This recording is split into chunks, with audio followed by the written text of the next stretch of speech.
Há bastante tempo que o Kizomba decidiu que os primeiros meses deste ano seriam dedicados a Ilês do Litoral. Ao chegar em Tramandaí, recebemos a triste notícia do assassinato brutalmente de Pai Daniel do Ogum. É por isso que o Kizomba dedica a Pai Daniel todos os programas que aqui forem gravados, com desejos de abraço, condolências à família e que descanse em paz.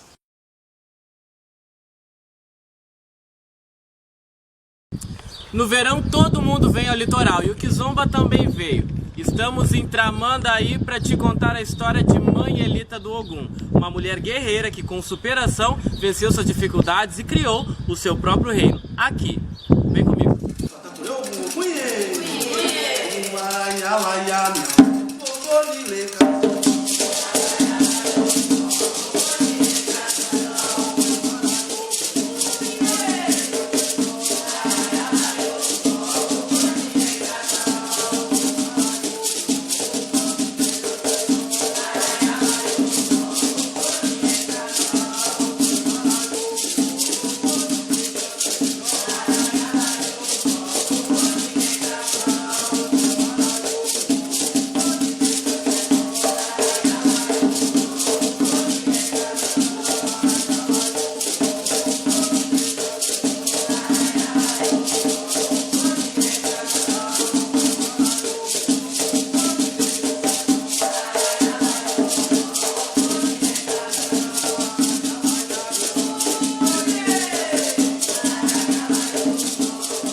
Kizomba hoje está no litoral para falar da história de uma filha de Ogum, exemplar no que se diz superação. Vamos conversar com Mãe Elita.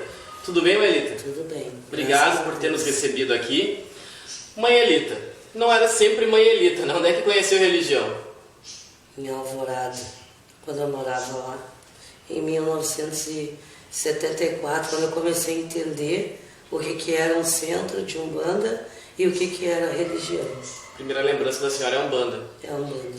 E na casa de quem e o que a senhora lembra dessa época? Na casa da falecida Mãe Elvira do Ogum Avagã, mas que ela era minha madrinha, né? Ela que iniciou meu pai e minha mãe, e enfim, foi lá que tudo começou na minha vida. E dessa época, que vivência, que lembrança a senhora tem da Umbanda diferente do que se faz hoje? E tenho muita saudade e eu procuro ainda cultivar a mesma Umbanda que me foi passada, né? Antigamente. Digo isso porque eu comecei a conhecer tudo isso em 74, quando eu tinha 4 anos de idade, que foi onde eu aprendi pequenininha, numa baciazinha ali de louça ágata, macerar uma erva para preto velho, uma erva para cabeça na Umbanda. Me lembro de todo mundo de branquinho, não existia o colorido, não existia camiseta estampada, era só aqueles guardapozinhos, era realmente guardapozinhos de um material de algodão, vamos dizer assim, de algodão, e tergal, que daí ficava aquele para dia de festa, aqueles casaquinhos das mulheres que tinham um saiotezinho embaixo, todo pliciado, assim branquinho, né, com aquela saia sem armação, comprida até o pé, assim, né. Os homens era o jaleco branquinho, que a gente carregava o ponto riscado do caboclo, né, no ombro, assim, no braço, e a calça também de tergalzinho. Esse era o uniforme para a festa. A senhora conhecia a religião pela Umbanda, então? Pela Umbanda. E qual foi a primeira manifestação de incorporação que a senhora lembra? Aos 4 anos de idade, na casa da minha madrinha, falecida Mãe Elvira, eram 80 médiums, 80, numa corrente. Então se iniciava abrindo primeiro com uma boa oração, né? E conta ela e contava a minha mãe que quando começavam os pontos de abertura, eu levantava de onde eu estava também caracterizada, ali montadinha na Umbanda, eu levantava dali, batia a cabeça no condal, saudava a porta e girava pelos 4 cantos daquela terreira ali, aos 4 anos de idade. E A chefe da casa, incorporada ou não, ela dizia aos médiuns que ninguém deveria rir, porque era meu caboclo já se manifestando. E qual era o nome desse caboclo? Fogão das Matas. Que hoje tem quantos? 40 anos. 40 anos de chegada. De chegada. E a senhora sempre no começo foi mais focada na Umbanda? Mais focada na Umbanda. Depois veio o quê? Depois da Umbanda, ali dentro também, né, que se encaixa tudo, veio o Exu. Então eu conheci primeiro a Umbanda, o Caboclo, onde eu tive todo o firmamento, onde eu fiz todos os rituais de Umbanda, todos que hoje nem se faz mais. Tipo qual?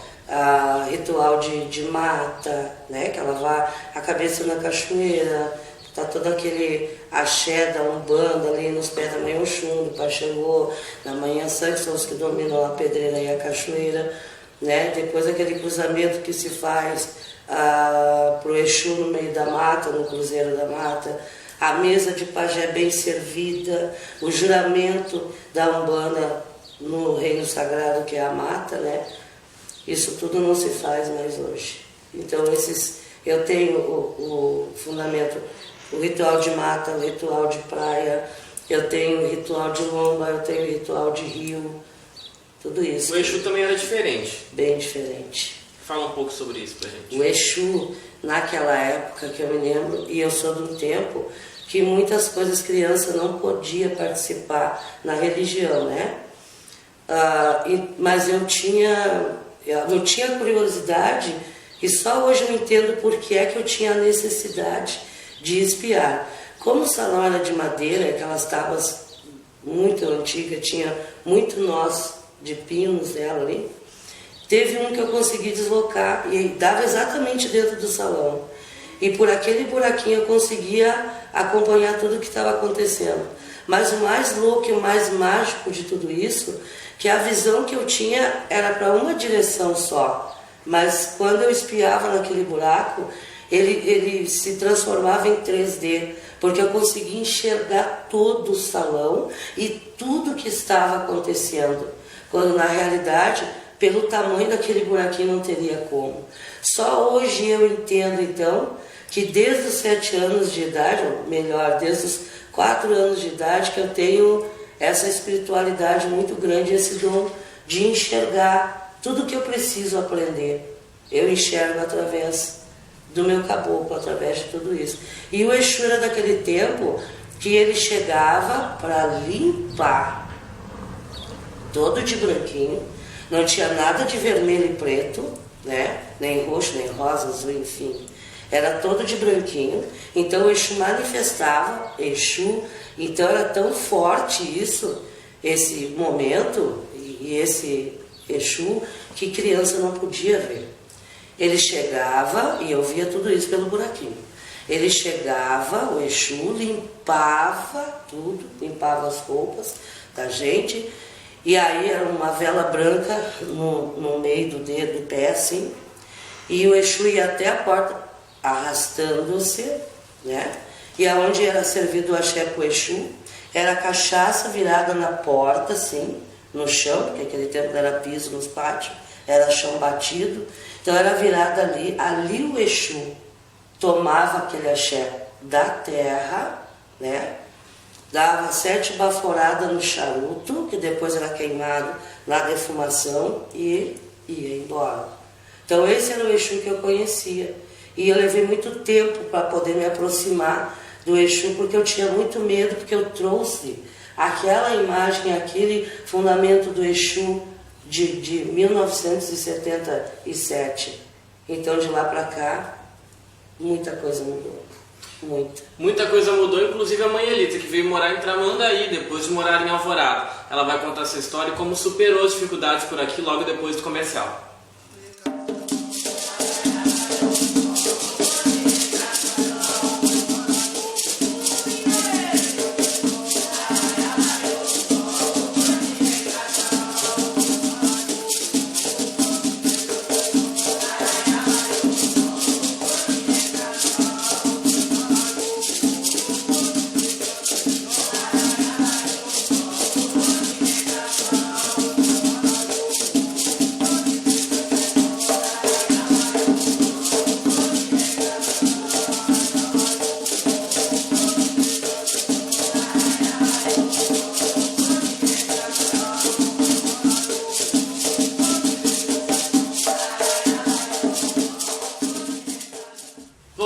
Kizomba aqui em Tramandaí com a mãe Elita de Ogum.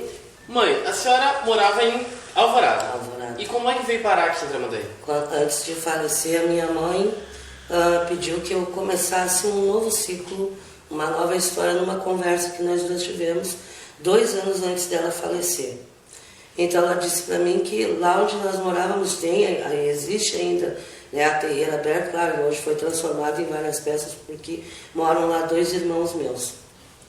Então ela disse que quando ela falecesse ela queria morrer em paz, mas ela queria que eu seguisse a bandeira da casa. Eu, como desde pequena, mergulhei de cabeça na religião, segui o conselho dela, mas ela disse que ela não queria que eu fizesse minha história na Alvorada porque eu tinha que conquistar o que era meu. Hoje eu também entendo o porquê de tudo isso. Então nós viemos um dia veranear aqui em Tramandaí e alojei eu e mais 12 pessoas em 2 quartinhos, porque era o que eu tinha condições de pagar. 2 quartinhos, ficaram lá as crianças, as velhinhas, que era a minha mãe, a irmã dela, a irmã do meu pai mais velha, ficavam nessa pecinha, as 3 para ficar mais confortáveis, e as crianças iam comigo então para outra pecinha, que não tinha lugar para eu e nem a minha filha Verusca dormir. Então eles dormiam e nós saíamos, porque no terminal turístico aqui tem muita diversão. Então aos finais de semana nós não dormíamos, nós íamos para o terminal para eles poderem dormir. Quando o dia amanhecia, que todo mundo ia acordando, então a gente entrava para dormir de tão apertado que era. Quando um dia minha mãe disse assim, vamos comprar um terreno aqui e eu quero que tu firme a tua história em Tramandaí. Porque desde pequena eu vinha para Tramandaí, e em Tramandaí eu tenho história, eu tenho raiz aqui em Tramandaí, porque parte dos meus rituais todos eu fiz aqui e vinha de excursão, isso desde 1968, vinha meu pai, minha mãe, com toda a rua de irmãos de lá para cá. E aí nós saímos para procurar um terreno. E aí no meio do caminho me deu um estalo, ela foi na beira do mar, saudou Iemanjá, e eu ficava de longe observando, muito lindo o que ela fazia. Fomos caminhando até o pé da Santa, e quando chegou lá me deu um estalo, assim, né, com os pés da dona do pensamento, me brilhou uma ideia, disse, mãe, nós moramos lá em Tramandaí, tu é doente, a gente tem muita dificuldade de estar vindo aqui, está da hora para Tramandaí, vamos comprar então um terreno com uma casinha em cima, pode ser 2 peças, porque daí, né, a gente tem como controlar tudo. Aí saímos atrás desse terreno para ver, para comprar, e eu vi um bem mais perto do terminal do que é hoje, minha casa, e o valor daquela casa era 15 mil reais. Eu, 15 mil, tá, mas tudo bem, vamos à luta, né? Conversei com o dono da imobiliária, ele fez um pré-contrato, aquela coisa toda, fomos lá, vi a casa, gostei da casa, minha mãe também, e aí eu disse para ele que eu daria 5 mil de entrada. Mas eu puxei tudo que eu tinha no banco e não fechou os 5 mil, fechou só 3.500. E eu tinha um prazo para dar a resposta para ele, e eu vim para dar a resposta para ele que eu não teria os 5 mil, mas 3.500 eu teria. Se não tinha como eu parcelar essa entrada depois para fechar os 5. E ele disse para mim que não, ele foi muito grosseiro comigo, ele foi muito estúpido e sem coração. Ele disse que não ia fechar o negócio comigo. E nisso estamos voltando para a imobiliária lá, que ele ia rasgar o pré-contrato, aquela coisa toda. E eu passei aqui na Marquês do Herval junto com ele, porque ele ia me mostrar um outro terreninho.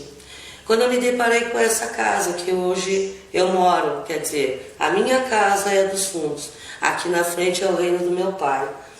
E eu olhei para essa casa e era uma casa linda, um pátio todo gramado, todo cheio de árvores. E eu olhei para a casa e disse, essa casa é a minha cara e essa casa vai ser minha. E o dono da imobiliária olhou para trás e disse, não. Tu não tem 15 mil para pagar naquela lá, tu vai ter 25 para pagar nessa aqui? Não, eu acho que a pessoa tem que sonhar quando ela tem dinheiro no bolso.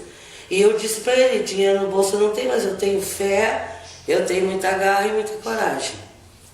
Voltamos com ele para a imobiliária, ele começou a rasgar o contrato, assim, um homem arrogante, mais arrogante eu não tinha visto na minha vida. E aí ele disse que quando tu quer alguma coisa, primeiro tu junta o dinheiro, para depois então tu pagar pelo teu sonho. Nisso veio entrando a esposa dele na imobiliária e ouviu a última frase e disse assim para ele: tu não tem o direito de tratar mal as pessoas, tu não tem o direito de acabar com os sonhos delas. Sonhar não custa nada, nem se paga para sonhar.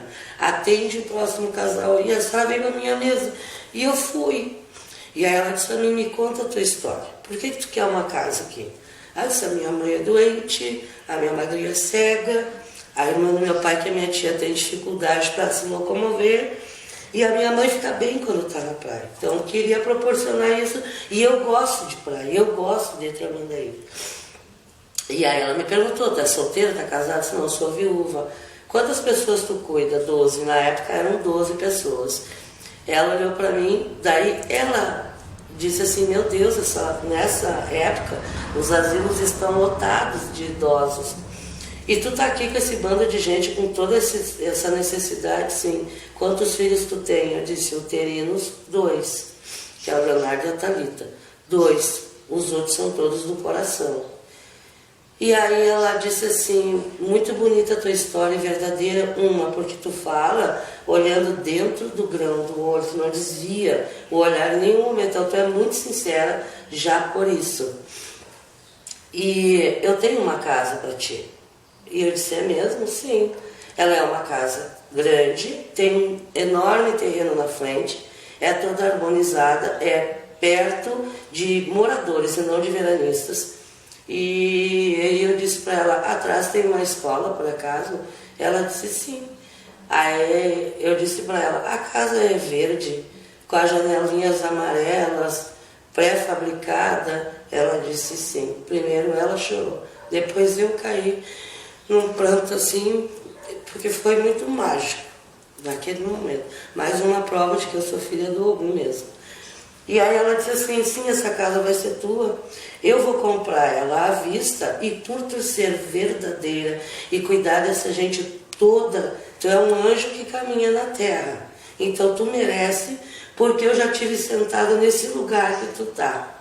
Muitas portas se fecharam, mas eu também encontrei anjos que me abriram, e a minha promessa para Deus foi: sempre que aparecer alguém, que a história seja verdadeira, verdadeira mesmo, como é a tua, eu nunca vou dizer não. Eu sempre vou procurar o melhor caminho, né, aqui para ajudar essa pessoa. Esse anjo que me ajudou, né, aqui é Kelly, a Kelly da imobiliária. Ela é um anjo mesmo, que me ajudou. Daí acabou ela caindo num pranto sem fim, porque a casa foi a mesma casa que de manhã eu passei por ela e disse: essa casa vai ser minha. Essa casa é a minha cara. E o homem disse que não. De tarde, eu estava com a chave da casa na minha mão. Vim para cá com todo esse bando de pessoas doentes, minha mãe, minha madrinha, minha tia. Eu tenho os especiais em casa, que também tomam remédio, medicamento controlado. Eu tinha filho alcoólatra, eu tinha filho, hoje filho de santo, alcoólatra, eu tinha filho drogado, então eu tinha uma demanda muito grande. A senhora, dentre essas lutas que a senhora falou após adquirir a casa, como a senhora mesmo disse, tem 2 filhos de sangue e tantos outros de coração, já chegaram a morar mais de 20 pessoas com a senhora. Né? E como boa filha de Ogum, teve que enfrentar uma outra luta que a senhora não se envergonha, que foi a fome. Foi. Como foi essa história? Aí essa é forte. Muita boca para sustentar, não conhecia ninguém aqui. E o pior de tudo é que eu enfrentei o preconceito, porque as pessoas aqui pensavam que eu e a minha filha Venusca, nós éramos um casal. Então os vizinhos não olhavam, ninguém ajudava, só tinha 2 vizinhas que nos davam uma força, que as 2 já foram para o céu. Nem sofreram, já foram para o céu. Então eu precisava aumentar minha renda, poder pagar casa, carro, imposto, comida. E aí eu peguei minhas filhas e comecei a catar lata. Catar latinha. Porque eu descobri que a alumínio dava dinheiro e eu precisava muito. Mãe Elita, vou deixar a senhora tomar uma água, enquanto passam nossos apoiadores aí, que são tão importantes para que a gente possa contar essas histórias, e logo depois a gente volta para saber, após o que aconteceu com as latinhas, a mãe Elita ainda teve que fazer um trato com a mãe Iemanjá. Ela vai contar logo depois do comercial.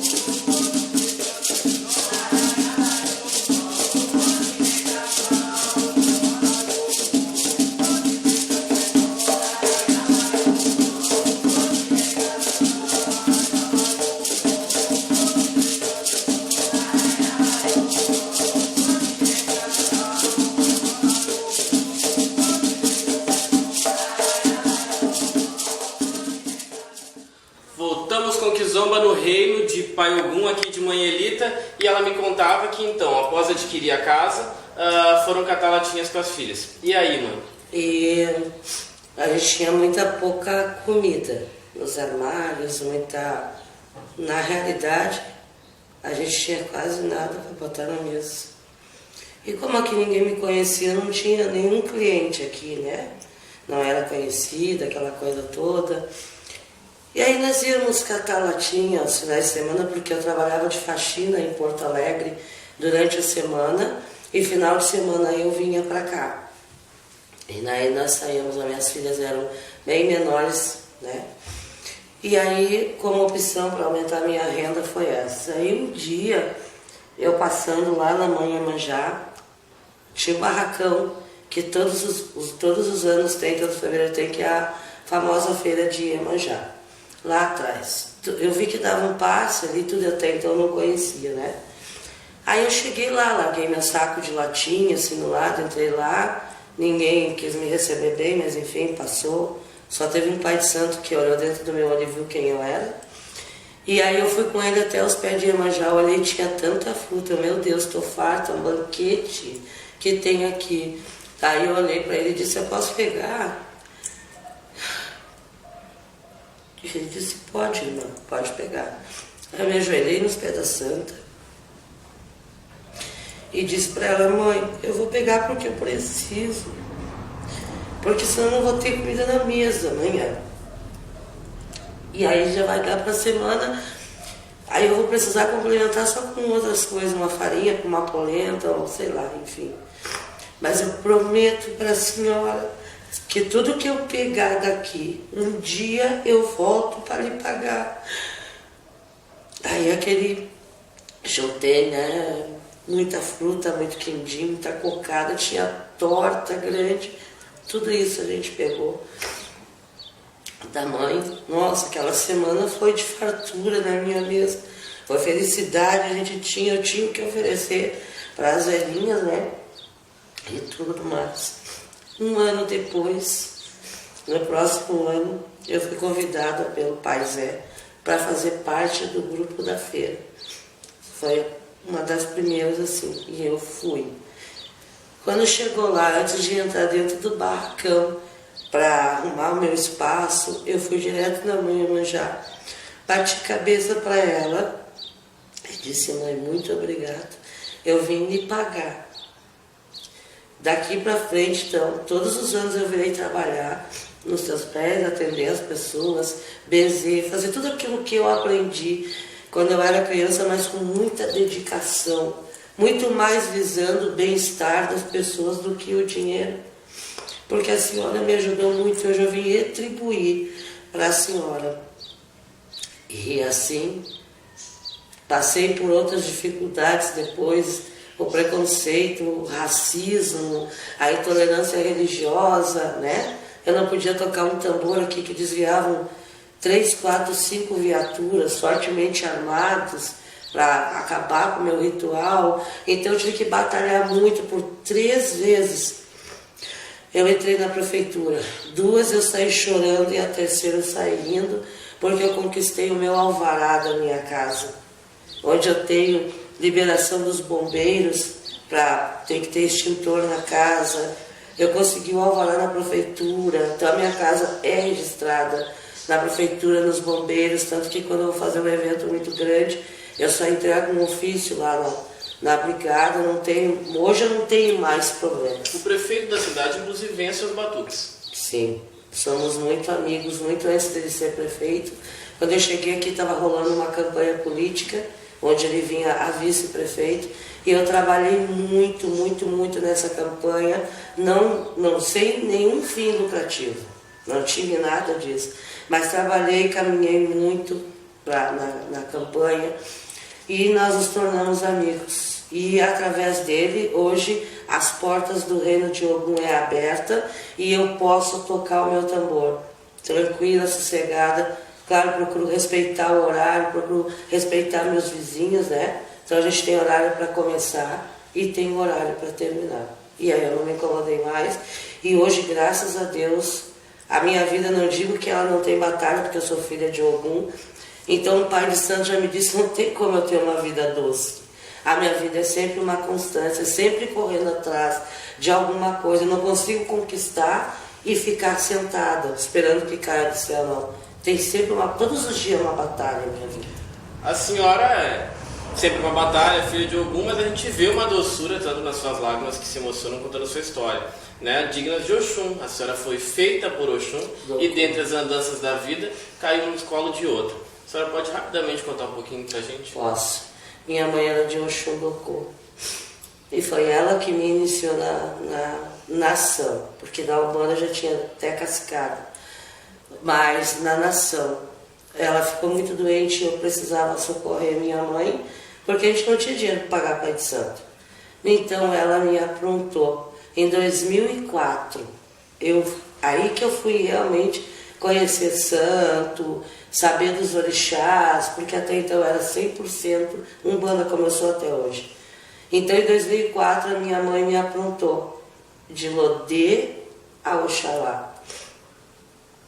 E ela era de Docô, então pensa numa mulher doce que ela não ensinou para mim que a gente tinha que ter a mão do mel e a mão do fel. Ela uniu os dois. E aí eu nunca soube atacar não, só me defender. Então eu carrego essa ternura dela no coração. Daí passei por mais 2 pais de santo, que é a mãe Carmen da Oxum Demum, não deu certo, né? O pai Ogum não aceitou. Depois, mas eu agradeço muito a mãe Oxum, a Demum, hoje é um dos orixás que eu mais cultuo, né? No meu quarto de santo, canto para ela, dou o que eu tiver que fazer, eu faço por ela, pela mãe Oxum. E depois passei pela mão de outro pai de santo, de Iemanjá, mas eu já amava Iemanjá. E aí deitei na albergue de Iemanjá, também não deu certo, o pai Ogum não aceitou, mas eu também faço de tudo pela mãe Iemanjá e vou fazer sempre, enquanto vida eu tiver, né? E hoje, por incrível que pareça, rolou, passaram-se anos. Hoje, graças a Deus e ao meu pai Ogum, hoje eu sou da bandeira da mãe Oxum Pandá, do meu pai Wilson de Sapiranga, pai Wilson de Oxum, né, meu irmão Israel? Conheço bem o pai Wilson de Oxum. Pai Wilson de Oxum, que depois desse axé, que eu nunca mais eu quero largar na minha vida, e eu sou daquelas de cumprir com a palavra. Quem me conhece sabe do que eu estou falando. Eu não mudo de opinião assim tão fácil. E eu quero levar para o resto da minha vida essa goa, essa bandeira, esse axé, porque, meu Deus do céu, eu nunca tinha visto, eu já tinha visto, mas por um período da minha vida, assim, eu nunca tinha visto tanta comida na minha mesa. A saúde, graças a Deus, eu não vivo em hospital. Se a pessoa tem que partir é porque chegou a hora dela, mas antes eu vivia dentro de hospital, visitando e cuidando dos doentes, porque além de eu cuidar dos doentes meus, eu cuidava de todos os doentes que estavam no quarto, né, junto ali. Mas graças a Deus, depois que eu entrei no axé da mãe Oxum Pandá, do meu pai, que eu amo de paixão, meu pai, meu amigo, meu confidente, meu companheiro, porque nós temos uma história muito... Ele gosta da minha história, e eu gosto da história dele, e eu amo ele. Nunca mais faltou alegria, nunca mais faltou afeto na minha vida. Eu tenho todas as portas abertas, eu já sabia abrir portas, né? Hoje as portas se abrem sozinhas, não preciso mais meter a mão na maçaneta para abrir a porta. Eu bato porque eu respeito e vou respeitar sempre, sempre. Tenho muita humildade para isso. Mas hoje tudo mudou na minha vida. Nesse axé maravilhoso do meu pai Wilson de Oxum, que começou como meu padrinho de axé. Meu padrinho de axé, mas que num momento terrível da minha vida de extrema necessidade, estava ali do meu lado, me ajudou a me libertar e fez eu enxergar quem era eu. Então, se eu já amava Umbanda, se eu já era 100% Umbanda, imagina agora que meu pai vem das antigas, onde ele também era 100% Umbanda e continua sendo. Então, hoje, como é mágico para mim poder trabalhar na Umbanda, nas ervas, no perfume. Aprendi hoje a usar muito perfume. Perfume, até na casa do meu Melodê que eu não usava perfume. Hoje eu uso perfume. É muito axé de Oxum. Canto para essa mãe todos os dias porque ela merece. E eu acho que meu pai Ogum está satisfeitíssimo em ser filho dela. A gente caminha para o fim dessa entrevista, Mãe Elita, então eu vou lhe fazer algumas perguntas diretas e a senhora me responde também de forma direta. Né? Babá que não é da sua Gol, que a senhora admira, alguns. Pai Jairo de Chapanã, aqui de Tramandaí, tenho profunda admiração por ele. Pai Marcelo da Oiá, que eu já conhecia, mas nunca tive intimidade, hoje graças a Deus a gente se conhece pessoalmente. Pai Jorge de Chapanã, lá do Imbé, que eu respeito e admiro muito. Pai Bila da Oiá, que eu tenho profunda admiração também. Mãe Carmen de Barajelu, que é uma nega velha bem antiga, que eu adoro ela. Pai Rafael da Oxum, gosto muito dele. Pai Carlinhos do Ogum, tenho profundo respeito e admiração por eles. Uma dificuldade de fazer religião no litoral? Uma dificuldade de fazer religião no litoral é uma pergunta muito complexa. Mas falta humildade. E uma alegria de fazer religião no litoral? Saber que ainda existem babás e iás que não brincam com a fé das pessoas e que as pessoas ainda conseguem ver um facho de luz e de esperança em quem faz a religião. Nessa ligação que a senhora tem com a Iemanjá, o que a senhora gostaria de pedir que a mãe Iemanjá levasse mar adentro? Todas as dificuldades, todas elas, doença, o ódio, a inveja, a cobiça, a maldade no coração das pessoas. Isso eu gostaria que ela levasse para as profundezas e que não voltasse mais de lá. E que as pessoas aprendessem a ter mais humildade e respeitar uns aos outros, independente da casinha dele ter a porta de madeira caindo. Mas tem que ver o que tem lá dentro, daquele lê, por mais humilde que ele seja. Acho que todo mundo tem que bater cabeça e respeitar. Recado da Mãe Elita olhando para a nossa câmera para quem está lhe assistindo agora. Que o Pai Bará traga um ano assim abençoado, que suas lutas sejam todas válidas, que essas conquistas sejam permanentes e verdadeiras e que haja mais amor, bem mais amor entre nós, os religiosos, e que um passe a respeitar e acreditar no outro para que a nossa religião não morra no abuso, no preconceito, na intolerância, né? E na arrogância, principalmente na arrogância. É isso. Feliz Ano Novo. Mãe Elita, muito obrigado por ter nos recebido no seu Ilê. Sua história com certeza vai ser exemplo para muitas pessoas que já passaram por isso e outras pessoas que também vão passar a dar valor a tudo que a senhora adquiriu e ao reino que a senhora tem hoje. Muito obrigado. Fiquem aí com imagens do reino do Pai Ogum aqui em Tramandaí.